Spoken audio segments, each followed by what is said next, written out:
Okay, so I wasn't desperate, but I was so tired of being single. And thank God I finally found my husband. But let's talk about the wait.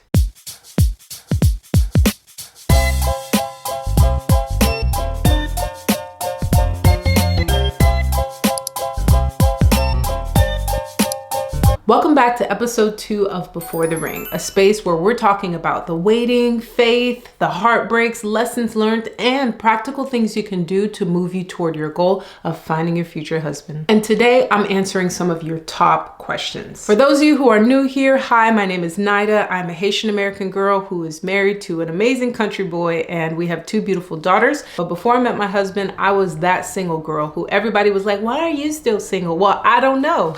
Gee, if I knew, I would not be in this position. I really wanted to meet my husband and it just was not happening. So I eventually moved to Atlanta in the heart of the pandemic, May 2020, and I met my husband 4 months later. I was 32 at the time, he was 35. All right, now that that's out of the way, let's go.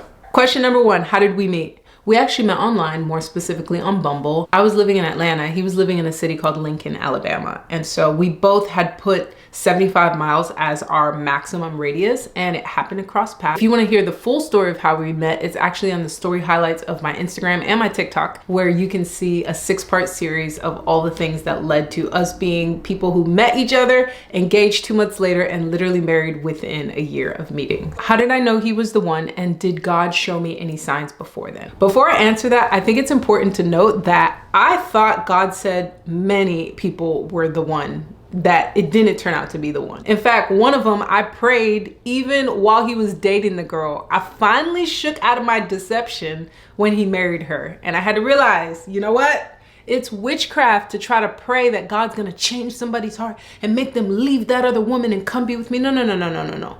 I had to learn the hard way that for a relationship to work, there has to be 3 yeses. God's yes, my yes, and the other person's yes. Any 2/3 or any 1/3 is not gonna work. And so trying to pray and ask God to manipulate somebody, like, God's not gonna do that. If the person ain't into you, it's okay, sis, move on. But going back to the actual question, the signs when I met my husband were everywhere. Like, I felt like I was almost being suffocated by them. I was seeing double digits everywhere. And earlier that year, I had done some work internally that honestly made me feel for the first time open and vulnerable to meeting a man.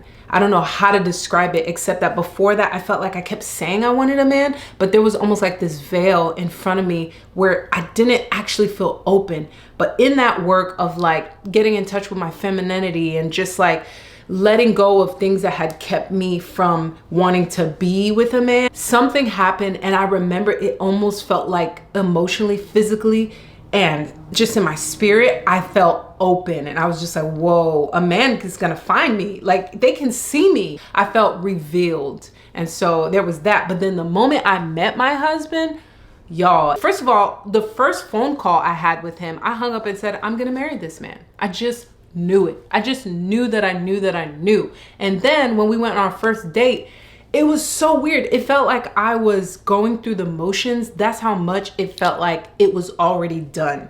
I looked at him, the only way I can describe it is as if I was looking into eternity. My past, my present, and my future were in this guy. And thankfully, he felt the same. How did you keep your faith when everyone else was getting married first?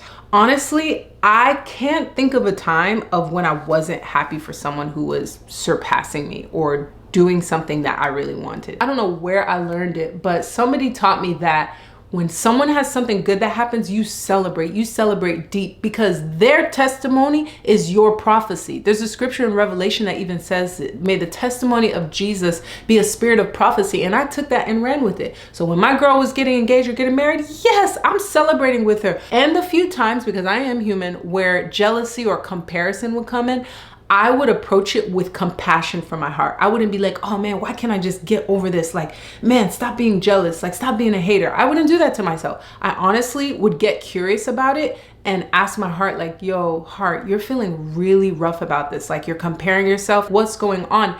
Because I knew that the truth is I am in my own lane. And what somebody has or doesn't have has nothing to do with me. There is enough in this world. There's enough in God for everybody to win, right? So if I was feeling like what they had was somehow negatively impacting me, I would have to take time with my heart to unravel where the hairs got crossed so I could come back into truth. How did I pray while waiting? I love this question. So there were many ways that I prayed while waiting. A lot of them you can find in scripture. Some of them was me crying out to God to bring this man, and just like me putting out the raw cry of my heart. Other times I was making declarations of faith, meaning I was just like, God, I just thank you. Like literally worshiping and thanking God in advance for this thing.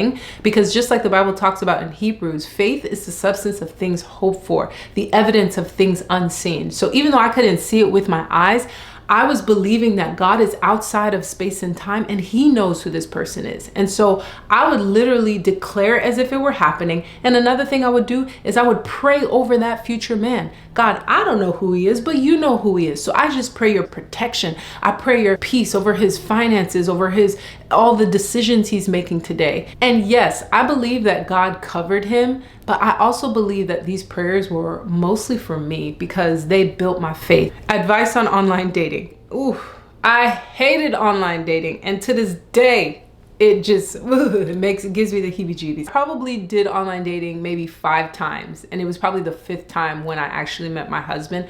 But for me, it gave me so much anxiety, just putting yourself out there, and then you're shopping for like one of the most important decisions of your life. Oh, it was rough. But the truth is that that's how people are meeting people these days. And you can't beat the fact that there are all these eligible bachelors. Of course, there are some weirdos who are actually in relationships and they're still on there, but you will find good people. And think of it, if you're a beautiful, awesome person, then of course there are beautiful, awesome people who will come on there too. Anyway, with that said, my top 3 tips for online dating. Number 1, go with God. There's a verse in Proverbs 3:5 that says, trust in the Lord with all your heart, lean not on your own understanding, but in all your ways acknowledge him and he will direct your path. And that's how I approached online dating. I said, God, I'm acknowledging you, go before me before I date. And he did. Number 2, put your best foot forward. Sis, I don't know how else to tell you, but men are visual, okay? Don't go putting a blurry picture or pictures with other people who you know are looking cuter than you or whatever. Like, now is not the time to be humble or camera shy or try to be too modest. I'm not saying go put your whole body out there. Like, don't do that. You're gonna attract someone you're not trying to attract. But put your best foot forward, okay? And number 3 is do a video call before you ever meet them in person. If you can't do the video call, okay, fine. Go ahead and do a phone call. You can avoid wasting your time by just getting on the phone, because as women, you know, our intuition, we can kind of feel it out. Is this person even worth my time? Or are they even weird and giving me unsafe vibes? Whatever it is, I highly, highly, highly recommend at least minimally doing a video call before ever meeting them in person. And lastly, how did I deal with the loneliness and discouragement in the long waiting? Sis, this one is for you, because obviously I'm on the other side of my promise, but once upon a time, I was where you are. Maybe it's been a decade, maybe it's been so long. Maybe you're even getting to an age where the dream of even having a kid is no longer on the table.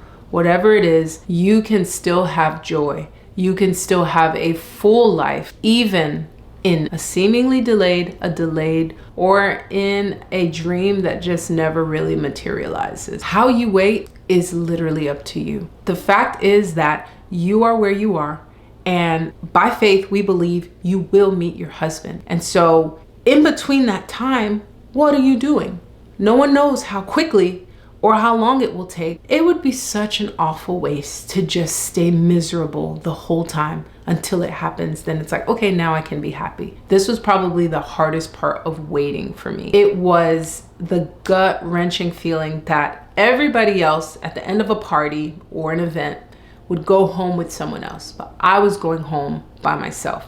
And in that quiet, man, what did I do? I cried.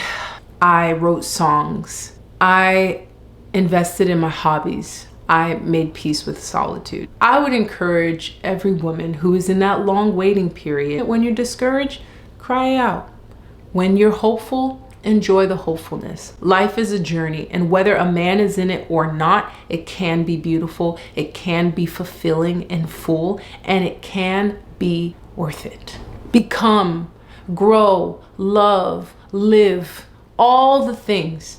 And in time, if a man is worthy, who will add value, not take away, not drain you and strain you, then he could be welcomed into this dance between you and God.